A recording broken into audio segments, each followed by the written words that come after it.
हाँ कपिल सेठी घर पाखर पाखर कहे जो थाना को आस कौ थाना तुम तो पाटपुरा पाटकुरा थाना केमती कौन आगुरी के थाना हाँ आगुरी आइसले ये आईसी नथिले केबे आगुरी आइथिले हाँ केमती कौन सी थे बेसी भल ये भल अच्छा कौन भल कहले आप नाई भल अच्छा तो सब पूजा पूजा करुँचा उपरको छाड़ूना आज गोटे समस्या समाधान करने कौटी पाटकुरा थाना थाना थाना कौन माने केमती कौन अधिकारी जो अच्छा जामदेव केमती कौन हाँ जामचंद सार बहुत भल लोक व्यवहार पत्र बहुत बढ़िया जेकोसी कथा समाधान करने उद्यम करती जेकोसी फोन फोन माध्यम कले सार निजे पहुँचती ना मैंने हाँ हाँ ना ना फोन टा रिसीव कर फोन कले सार फोन उठाती पदक्षेप नि बर्तमान जो थाना को आसते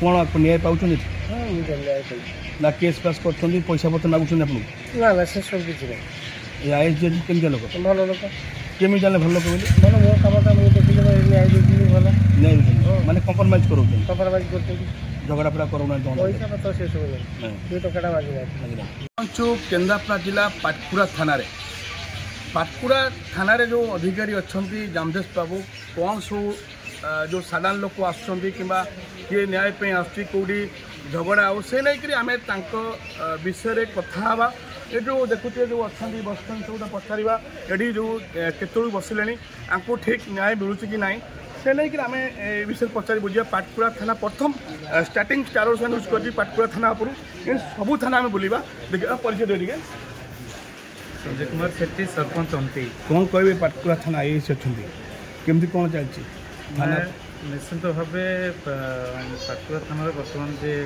आईसी अच्छा एमडी जमशेद सार को आम स्वागत करूँ कहीं से जड़े भल लोक आम आगुरी भी यही जगार से थिले यापर बर्तमान पुणी आसला बर्तमान पाटकुरा थाना अंडर में जीक सब पंचायत अच्छी सब पंचायत जेकोसी समस्या हो सी निश्चित भाव कौन केस करने प्रथम से चाहती प्रकृत घटनाटा कौन ताकू माने कौन कहते निरपेक्ष तदंत करी केमिति कौन से समाधान करके समस्त को बुझाई चेष्टा करती एवं समस्त को कहते जे ये सब क्राइम ठारू दूरे की रुह छोट मोट केस कली झगड़ा ये सब करूँ ना केस थाना को आइले थाना कोर्ट को गले आपण मैंने ही हैरान हे से समस्त को बुझाती एवं प्राक्टिकल जिनसटा से देखती जे एक्चुअली प्रकृत में किए भूल करछि किए ठीक करछि सेटा निश्चित परखी कि कथबार्ता ये परखिला सी ही निष्पत्ति नियंती एवं जो केसटा अति कौन कहते गभीर भाव चिंता करने सहित देखती जोटाक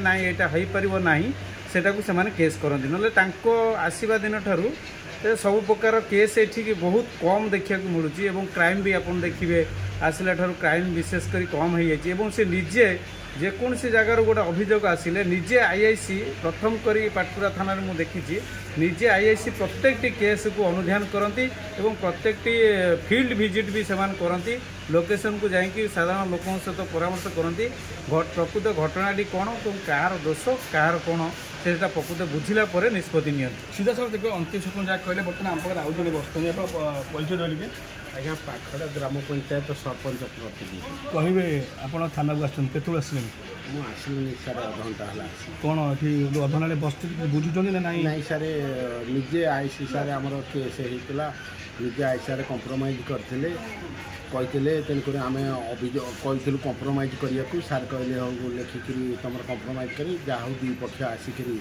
कंप्रोमाइज लेटर आनिकी साथी आसलु जहाँ ना कहीं सार को देलु कंप्रोमाइज डिसीजन सार बहु गुण भल गरीबर बापा माँ कहले चलो कारण गरीब लोक मैंने जदि कोर्ट को जी निश्चित कोर्ट को प्रति मसरे थे जी पैसा खर्च हम निज भी जो दिन मजूरिया भी कम करने भी बंद हम तेणु बहुत जहाँ सार हेल्प करते सार भी निजे जदि कौ गाँव फोन आजे भी केस आसुच्ची कि निजे गाँव को जाकि समाधान करने जा पहुँचे सारे ये हूँ बड़ कथा सार निजे आई सार जामचंद सार निजे जाऊँगी गाँव कहे आगुरी आप देखिए जो थाना को आसती कि पैसा नहीं कि आसती निजे जानी आप सरपंच आगुरी अनुमान करुवे कि टंका नदेले किसी काम हुए ना हुए कि କିନ୍ତୁ ଏଠି କ'ଣ ଚାଲିଛି? ନାହିଁ ଏଠି ଜାମସେଦ ସାର୍ ବହୁ ବଢ଼ିଆ କେବେ ଗମୁଆ ପ୍ରଥମରୁ କହିଦେଲେ ଗରିବର ବାପା ମା କେବେ ପଇସାଟିଏ ନିଅନ୍ତିନି।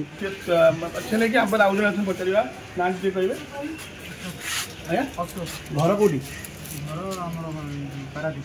କେଉଁଠି ଆସିଥିଲେ ଏଠି ଥାନାକୁ? ନାଇଁ ଥାନାକୁ ଆସିନଥିଲି, ଆସିଥିଲି ଇଆଡ଼େ। କ'ଣ କାମ ଥିଲା ଏଠି? କାମ ଥିଲା କ'ଣ ସେ ସାଙ୍ଗ ଆସିଥିଲେ ତାଙ୍କ ଥାନା କେସ୍ ଥିଲା କରି କ'ଣ କେସ୍ ଥିଲା? କେତେବେଳକୁ ବସିଲେଣି? ଆମେ 3 ଘଣ୍ଟା ହେଲା ଥାନାରେ ବୁଝୁଛନ୍ତି ଠିକ୍ ଠାକ୍? ହଁ ସାର୍ ବୁଝୁଛନ୍ତି। ବୁଝୁଛନ୍ତି କେମିତି କ'ଣ ସାର୍? ଆମେ ତ ପାରାଦୀପରୁ ଆସୁଛନ୍ତି କେମିତି କ'ଣ ସାର୍ ଜଣାପଡ଼ୁଛି? ସାର୍ ତ କହିଲେ ତମେ ଟିକେ ୱେଟ୍ କର, ଖାଲି ଇଏ କରିକି ତାକୁ ବୁଝାବୁଝି। ତାପରେ ସରପଞ୍ଚ ବି ଆସିଛନ୍ତି, କହିଲେ ନାଇଁ ସମାଧାନ ହେଇଯିବ, କାହିଁ ବେକାର ଆଉ। ସେ ସବୁ ବୁଝିବା ପରେ ଜଣେ ଅଛନ୍ତି ଭିତରେ କହିବେ କ'ଣ କହିବେ? ଘର କେଉଁଠି? ପାଖଡ଼। କ'ଣ ସମସ୍ୟା ହେଇଛି? ଝଗଡ଼ାବାଡ଼ି କେସ୍ ହେଇଥିଲା, ଆମର ଫାଇନାଲ୍ ହେଇଯାଇଥିଲା, ତାର କମ୍ପ୍ରମାଇଜ୍ ହେଇଯାଇଥିଲା। ଆଉ ଜଣେ ଲୋକ ଆସିକି ଆମ ସାହିରୁ ସେ ଆସିକି ଠିକ୍ ଯେଉଁ ବିଷୟ ନେଇକି ଆଇଛନ୍ତି ବର୍ତ୍ତମାନ କ'ଣ ଠିକ୍ ତ ସାର୍ ବୁଝା କମ୍ପ୍ରମାଇଜ୍ କରିବେ ଆଉ। ସାର୍ କେମିତିଆ କ'ଣ ଜଣାପଡ଼ୁଛି? ଭଲ ସାର୍। ଭଲ ସାର୍ କହିଛନ୍ତି ବୁଝିବେ ବୋଲି। କେତେବେଳେ ବସିଲେଣି? ଆମେ 2-3 ଘଣ୍ଟା ଆସିଲୁ। ବସିଲେଣି ସିଧାସଳଖ ଶୁଣିପାରୁଥିବେ ଯାହା ଆମେ ଆପଣ ଶୁଣିଥିବେ ଯାହା ଶୁଣିଲେ ଏଠି ଏ ନେଇକରି ଆମର ଏଠି କହିବା କଥା ହେଉଛି ଆମେ ଜିରୋ ଗ୍ରାଉଣ୍ଡରେ ଆମେ ଯାଉଛେ, ଯେହେତୁ କି ଆଜି ପ୍ରଥମ କରିକିରି ଆମେ ପାଟକୁରା ଥାନା ଉପରେ ନେଇକରି ଆମେ ସମୀକ୍ଷା କରୁଛେ। କାହିଁକି ନା ଯେହେତୁ କି ଥାନା ଗୋଟେ ହେଉଛି ଏଠି ସତ୍ୟ ପ୍ରକାଶ ହୁଏ, ନ୍ୟାୟ ହୁଏ। ଏଠୁ ହେଇକରି ଯାଇକରି କୋର୍ଟକୁ ସେ ନେଇକରି ଥାନାରେ ଯେଉଁମାନେ ସାଧାରଣ କିଏ କ'ଣ କରିଛି, କି ଝଗଡ଼ା କରିଛି, ପାଟିମୁଣ୍ଡ କରିଛି, ତାଙ୍କୁ ନେଇକରି ଇଏ ତାଙ୍କୁ କମ୍ପ୍ରମାଇଜ୍ କରାନ୍ତି କେମିତି ତାଙ୍କ ଭାଇ ଭାଇଚାରାରେ ମିଶି ରହିବ ଯେମିତି। ଯେହେତୁ ସେ ନେଇକରି ଯେଉଁ ଜାମଦେବ ବାବୁ ଆଇଏଏସ୍ ଅଛନ୍ତି ତାକୁ ଆମେ ଧନ୍ୟବାଦ ଦେଉଛୁ ଏଭଳି କାର୍ଯ୍ୟ କରିଥିବାରୁ। ଷ୍ଟାର ଅଫ୍ ନ୍ୟୁଜ୍ ପରିବାର ତରଫରୁ ଧନ୍ୟବାଦ।